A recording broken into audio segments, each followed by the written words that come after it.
Hello, everybody, and welcome back to another episode of The Push with Nick and KP. I'm KP. Nick is here in attendance with me once more because today we're going to be going through our Raw reactions from last night's episode of Monday Night Raw.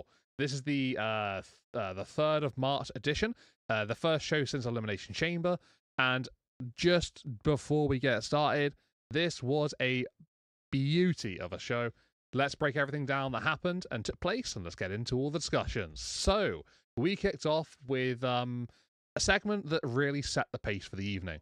We had CM Punk absolutely livid, furious, annoyed, all of those sort of adjectives. You could see it written all over his face. He was not happy after, obviously, the events of Elimination Chamber, him getting eliminated by Seth freaking Rollins, stomping on him, and then obviously Cena going for the cover to win the contest. Yeah, he wasn't best pleased with the outcome. So he stormed down to the ring. Didn't even do his classic entrance, that he would normally do.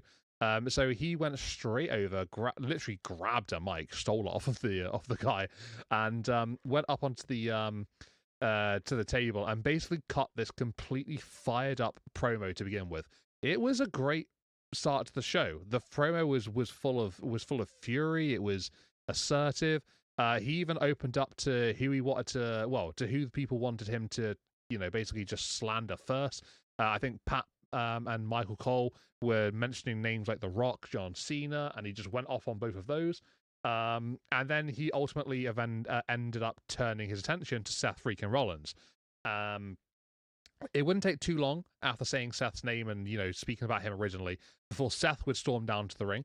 But he wouldn't even get as far as the end of the stage, really, because as soon as CM Punk heard Seth's music hit, he would literally charge straight up to Seth freaking Rollins as he was coming out from Gorilla. The two would get into a bit of a heated brawl. That would start obviously up on the stage. They would go down towards the ring, all across the ringside area. It would be brutal between these two, and it took a whole lot of security and officials to separate them in the end. It was a crazy start to the show. Honestly, the promo from Punk was just brilliant. I love the energy. I love the fire. I don't have a lot of good things to say about CM Punk normally, but we've always known that he's great on the mic, and he proved it once again here in this particular opening segment. But yeah, him and Seth, the brutality on the show, the pure hatred for one another, it sort of throws shade back to like Drew McIntyre and Punk, and I quite like that. The animosity between the two of them. But yeah, what a start to the show! It was brilliant, and I was hooked from the very very second, which is nice. Obviously, you want that. We would then move over on to what came up next, which would be a match between the World Heavyweight Champion Gunther and Otis. So we saw last week Gunther handpicking Akira Tozawa as his opponent. This week, it was a case of Otis stepping up to the big man and to fight for his fellow Alpha Academy member. Otis, I'm going to put something out here. I'm going to say this was probably Otis's best singles match he's ever had. I don't think I can name one that's been better. It was tremendous. He did a really, really good job of bringing the fight to Gunther. He didn't make it easy for him. Obviously Otis has a lot of strength. He's got a lot of power. He's a big guy. And he used that to his full effectiveness here against Gunther. It was a tremendous contest between the two of them. I didn't think it would be anything special. But the match afterwards, I felt to myself afterwards, I was like, yo, this is actually really, really good. I enjoyed that. It was a good watch. So a pretty solid contest here to kick things off on Monday Night Raw in terms of match-wise. But obviously, Gunther getting the win, you would expect that. You wouldn't think anything else would happen in this contest. Afterwards, we would have Gunther, basically just attacking Otis as well after the bell. Akira would come on in to try and help out. Gunther would, lay out Akira Tozawa, and it wouldn't be too long before we'd hear the music of Jey Uso as he would charge down to the ring. He would sort of like be the equalizer. Weird enough, afterwards, I think basically going back to the segment from last week, we'd have A-Town Down Under coming out to attack Jey. He would hold them off and basically just see them away from the ring. And then that would leave an opening for Gunther to lock in the sleeper hold and to put Jey to sleep, basically, in the middle of the ring. It was a pretty hectic, conclusion to the matchup. Sort of like, similar style to what we opened up with CM Punk and Seth Rollins. But yeah, a really good match, surprisingly good match. Tremendous contest between Gunther and Otis. A lot of fun. And obviously building towards Jey and Gunther still for WrestleMania season. We would then go into the Women's Intercontinental Championship match, which would see Lara Valkyria defending her title against Ivy Nile. And that's exactly what she would do. She would get the victory in the end against Ivy in what was a very competitive contest. We had Ivy sort of focusing on the leg of Lyra throughout the entirety of the contest, making her really sort of like struggle through the pain, fight through the adversity. Ivy Nile would have a number of chances really to inflict even further damage onto Lyra Valkyria. And she made it very, very difficult for the champion. But she persevered. She got through in the end. She fought through the pain, and she would eventually retain the Intercontinental Championship by hitting the Nightwing on Ivy Nile. But what a match it was. Really tremendous contest between the two women. And yeah, it's nice to see the women's IC title have a bit more, place a bit more of a place on the card in these last couple of weeks. It's been great. But yeah, this match was was another great watch, like the previous match was as well. Following that one, we would have Ludwig Kaiser head to the ring. He would basically be basking in his victory over a triple threat match last week against Penta and Pete Dunne. And he'd basically be calling himself, like how he is really as good as people maybe aren't seeing him to be. He would go on to say that he's going to be a future world champion one day. He's this, that, and the other. Basically, just filling himself up with some positive remarks. Eventually, he would start to diss on Penta, and obviously, you know what happens when you say someone's name. You start to talk. You start to talk nonsense about them. That person eventually comes out, and the two get into a scrap. Well, that's exactly what happened here. Penta came out. He would head to the ring after doing his entrance, and him and Ludwig would throw hands a bit. It would obviously result in Penta in the end standing tall. He would hit a typical helo on the outside and knock down Ludwig Kaiser, rendering him, equalized and Penta standing tall to end the segment. Yeah, 4 very, very, very good segments as far as I'm concerned. I think majority the first 3, the promo and Ludwig Kaiser, the Penta Ludwig Kaiser segment was good, but I think comparatively speaking towards the Rat, I think it was maybe a little step down, but that's not a bad thing at all. This was a cracking start to the show. These 4 segments were brilliant, and just had me hooked. Like I said, it was great. But Nick, what about you? How hooked were you from these 4 opening segments? Did you like the matches as much as I did? And talk about the heat from Seth and CM Punk. Wow, that's something, right? Yeah, CM Punk, as much as we don't care for him overall, he is one of the best on the mic, and I think that's a point we cannot argue very much on. Throwing a promo against The Rock, Cena, and Seth Rollins alike, and yeah, the intensity picking up right where the Elimination Chamber left off, and it almost kind of felt like in my, through going through my head as he was doing this, he was like, I really like that attention that The Rock and Cena and Cody Rhodes got on Saturday. I want to get mine now, and so it kind of felt like that was his, his goal was to take some of that momentum away from them over to him. And yeah, this I could maybe argue this second round a little long with the security guard. It was still going on later throughout the night, going back and forth. But the amount of quotable phrases that Punk dropped in this promo, yeah, it has to be at least the top 10, right? That was incredible.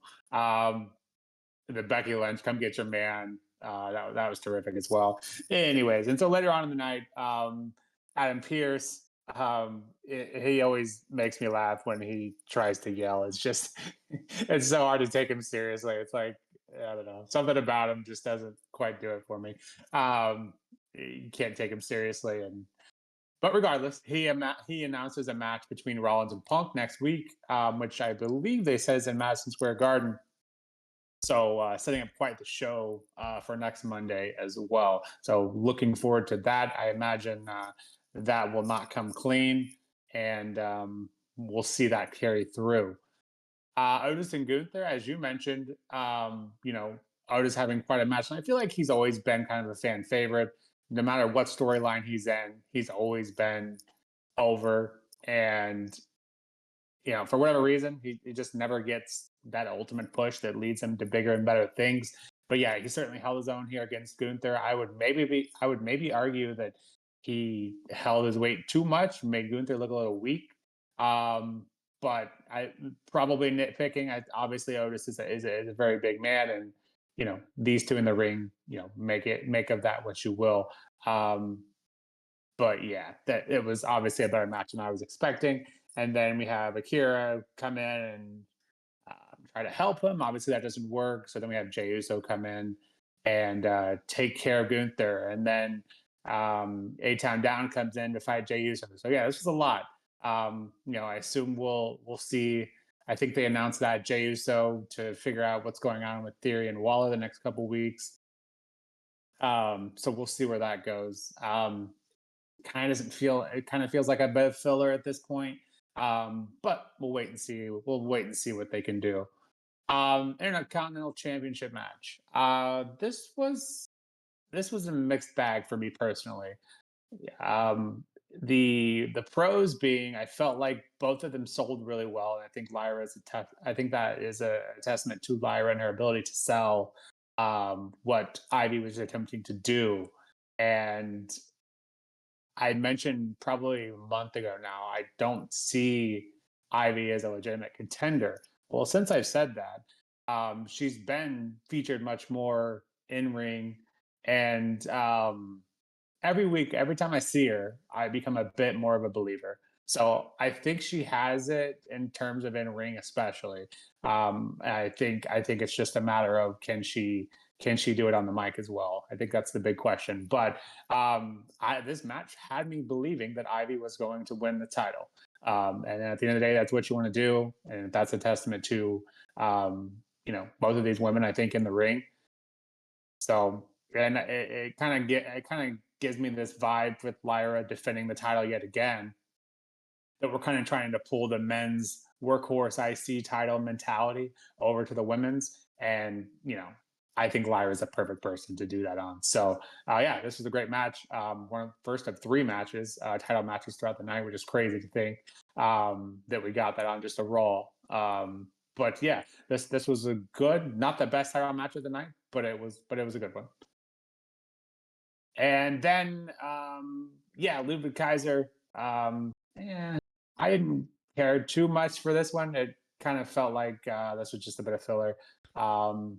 But yeah, just continuing down the line of this rivalry between them. I'm not really quite sure what the end goal is here.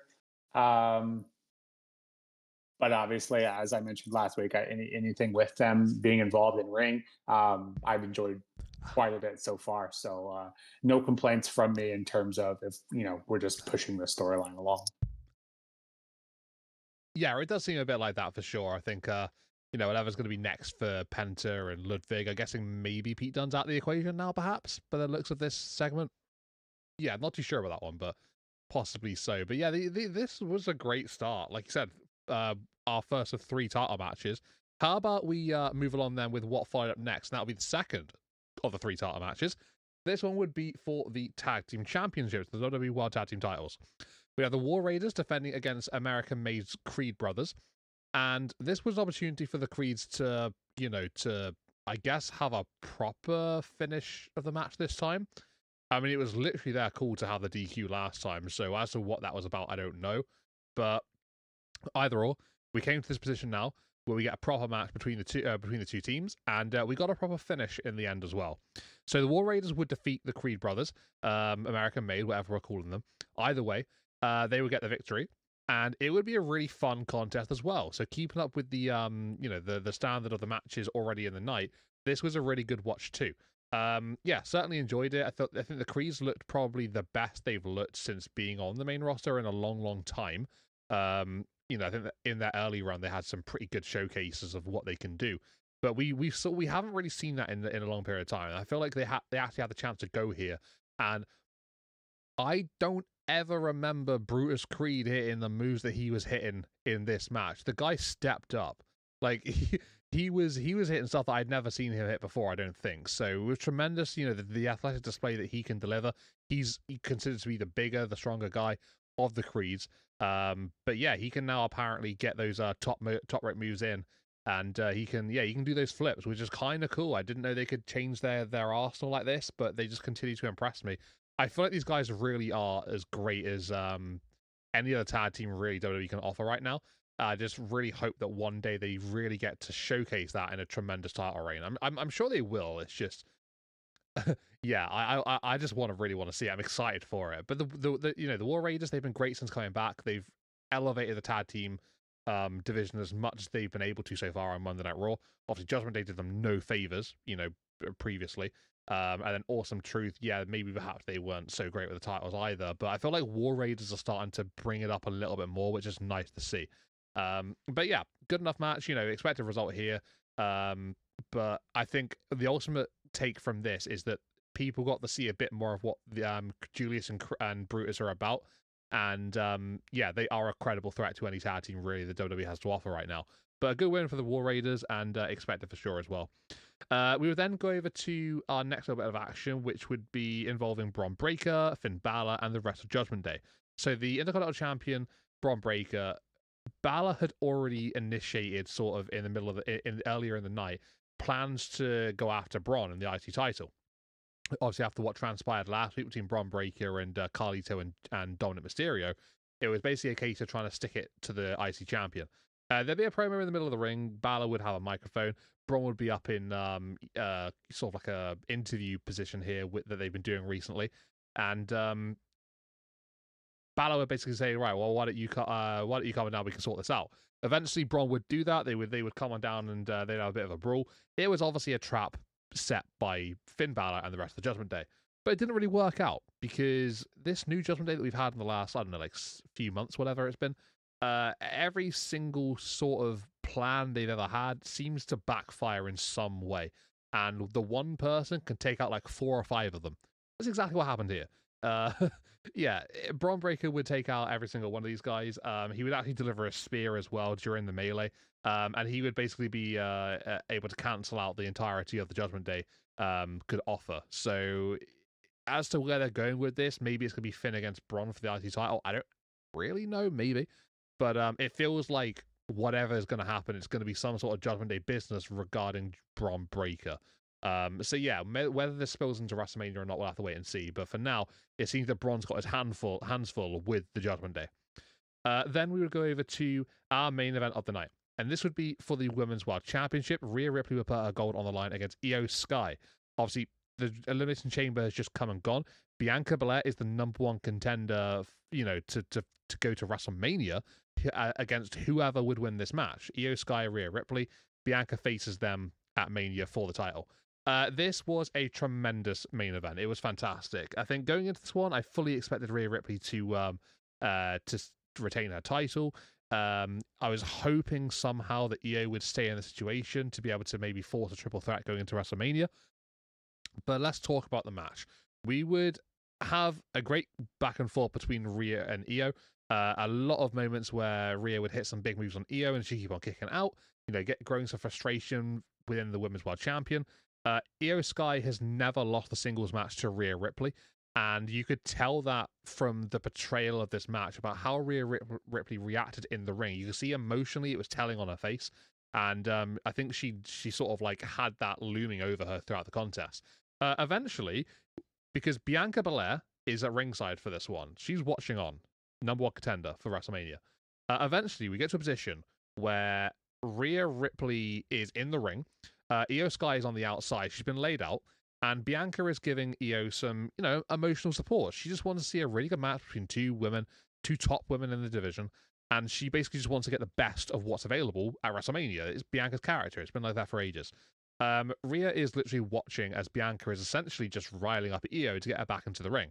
Doesn't actually touch Io. He just basically gives her the vocal support. Io eventually beats the count, gets back into the ring, and Rhea Ripley, she basically just almost flips out a little bit, heads down to ringside, gets up in Bianca's face. The two have a little bit of a Barney, and essentially just get to a position where they shove each other back and forth. Referee Jess Carr, tremendous job, comes over, separates the 2 women, and doesn't DQ Io Sky, even though Bianca did shove Rhea into the apron. It wasn't a big shove, but it was enough to sort of probably, I don't know, make her flinch a little bit at least. But yeah, no disqualification. He said, look, don't do this right now. We have a championship match. You can do this another time. You can do any other time afterwards. I thought it was great refereeing, great decision from WWE to book it in that way. Rhea gets back into the ring, goes for a riptide from the second rope, looking for an avalanche riptide. Io reverses it into a hurricanrana and then goes for the over the moonsault to get the victory and to become the new women's world champion. It was a tremendous main event. It was absolutely brilliant. Didn't see it coming a mile off. Now we have a position where Rhea is clearly livid with Bianca Belair. Bianca's no more contender for Io Sky, and she's now the world heavyweight, the women's world champion going into WrestleMania, where she's going to defend against Bianca Belair. So it seems like now we've got this triple threat contest. Rhea's no longer the champion. Bianca's still involved. Rhea will probably still be involved.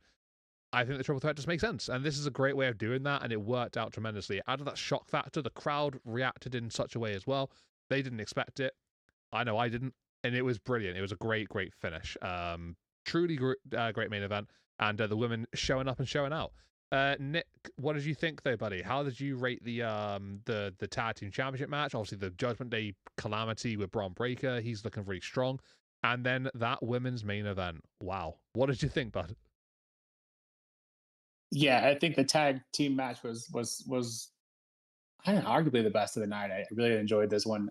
As you mentioned, the Creed brothers really showing up, showing out, and the War Raiders, who Michael Cole still calls the Viking Raiders.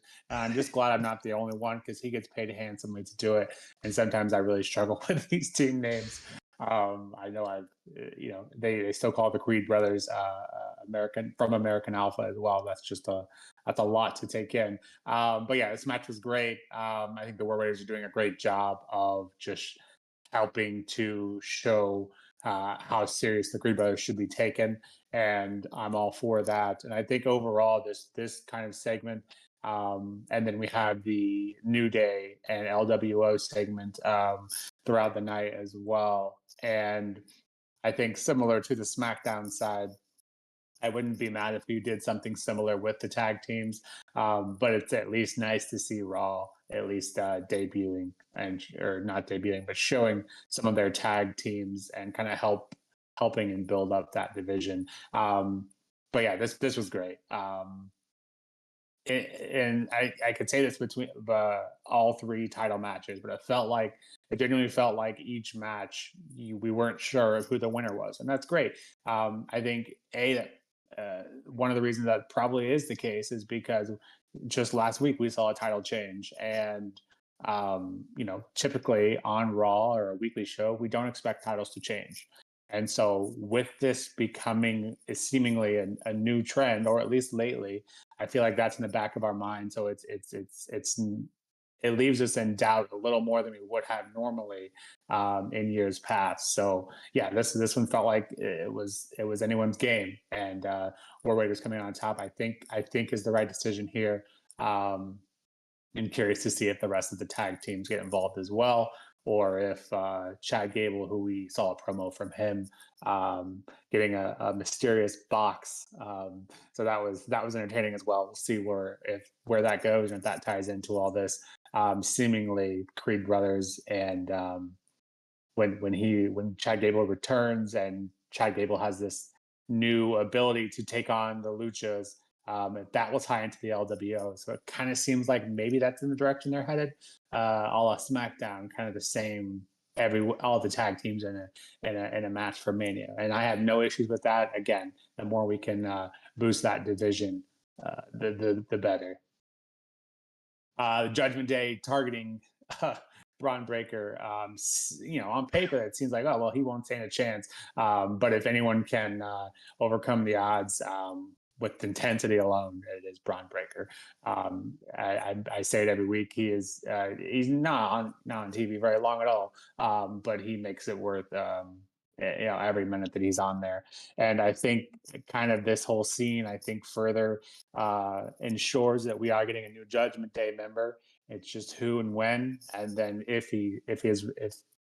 that new member is going to replace someone, I think is the key kind of thing we're building towards. But it's clear that as it stands, they are unable to, you know, be the force that they once were.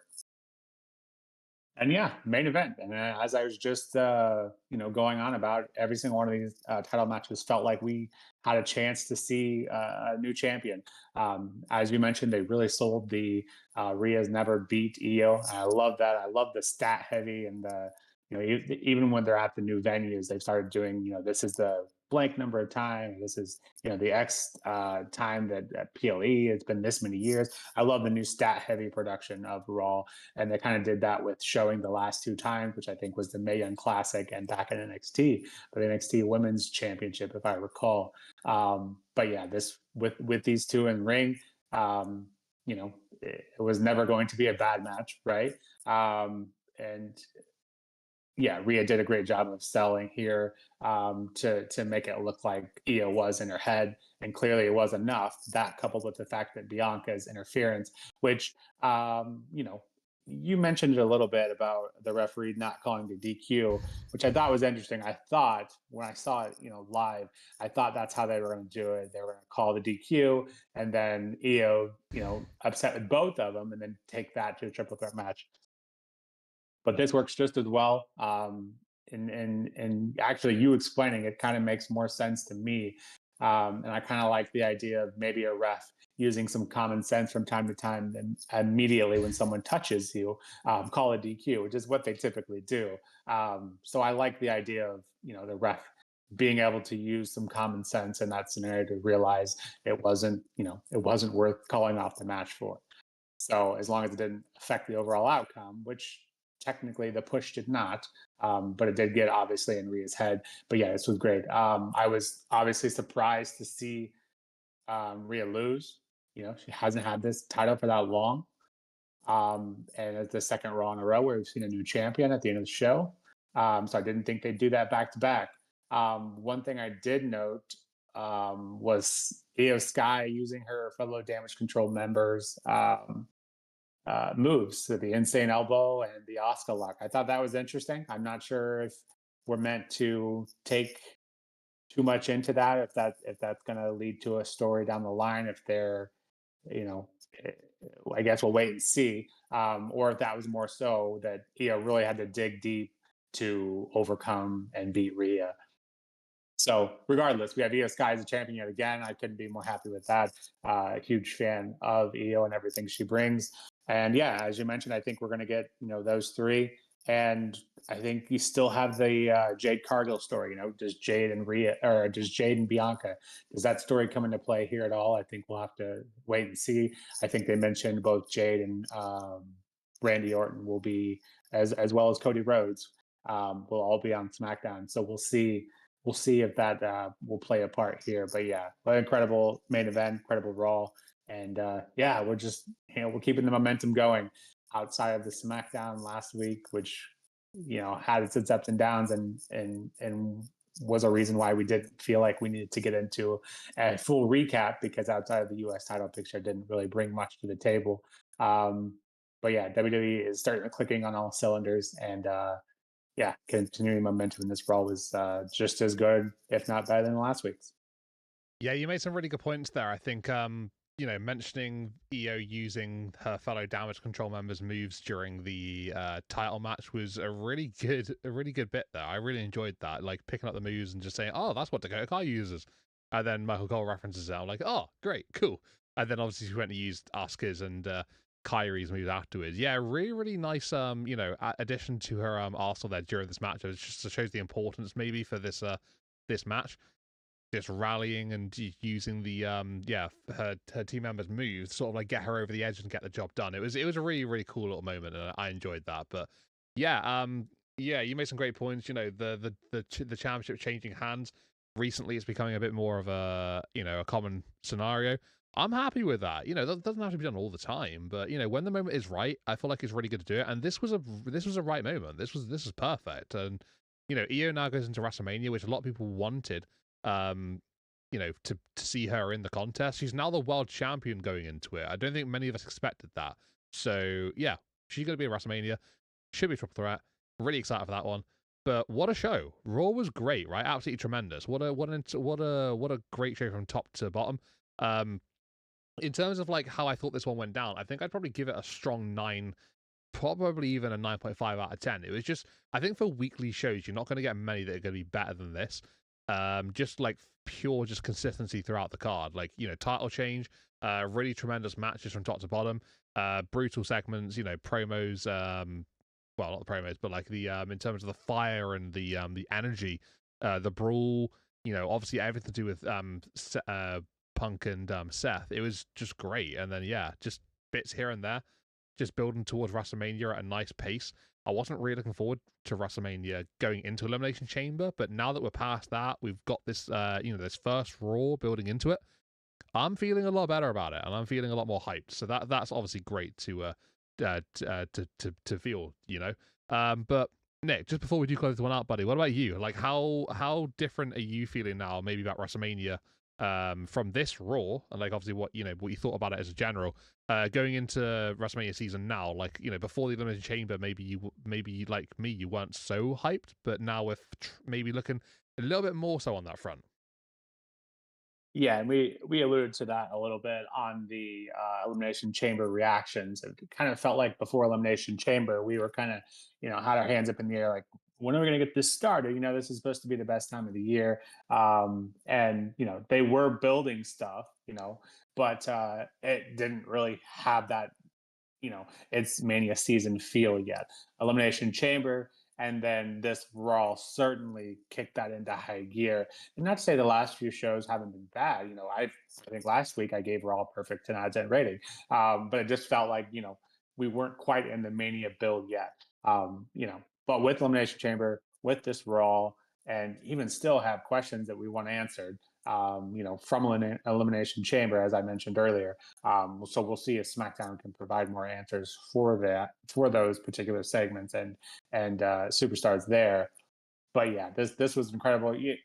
With a Raw with 3 different title matches, and one of them being a change of hands, and every single one of them feeling competitive, and then filling in the gaps between and the Punk promo at the beginning.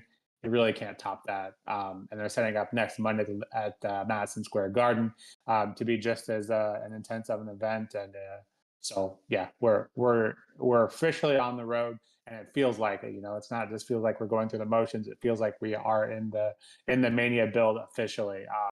Just from Elimination Chamber, which obviously we doubled from that alone, just for the title holders, but then everything else, in between and underneath, quote unquote, because they're not under them, but you know what I'm trying to say. But yeah, we're getting some answers, and we are officially on the road. But yeah, I feel like I'm being too loose with my ratings, but I can't give this one anything less than a 10 from me. This is what Raw and what Mania is all about. And it feels like, I think I mentioned this last week and possibly on the week before, Raw and Netflix are finally starting to gel their product together. Every week it gets a little bit better and better, from the production value to the scene, the edit scenes, everything just looks better each week. And so it's a great time to do that. When we have all these stories being built. So yeah, I've been looking forward to the next show. And at the end of the day, especially during this time of year, that's all we can ask. Yeah, it is. It's exactly what you want. And yeah, you basically nailed it on the head. They've got to a position now. They've been raising their game. They're up to a point now where obviously it's tremendous. I hope they can keep that energy. It's going to be very, very hard to do so. It probably won't happen, but I'd love to see them then give it a good go. But yeah, Road to WrestleMania, we're on the way. And if this is what it's going to be like, I'm definitely up for the ride. But for guys, let us know what you thought. If you really liked Raw as well, then let us know in the comments what you thought was great. Obviously, Io Sky's win, maybe Seth and Punk just completely showing that aggression, and the bits in between with the other title matches and the bits and bobs. Let us know what you guys thought. If you like the video, then please hit a like on here and then subscribe to the channel. We're obviously putting up loads of these videos with our reactions to all the WWE weekly content. And then also, we'll see you all in the next one. We've got NXT recap coming up in a couple of days' time, so looking forward to getting that across. And yeah, it's a good week. It's a good show. I hope it continues. I really, really do. But thanks everybody. Thank you very much, everybody, for tuning on in to the Push with Nick and KP, and we'll see you in the next one. Take it easy, everyone, and goodbye.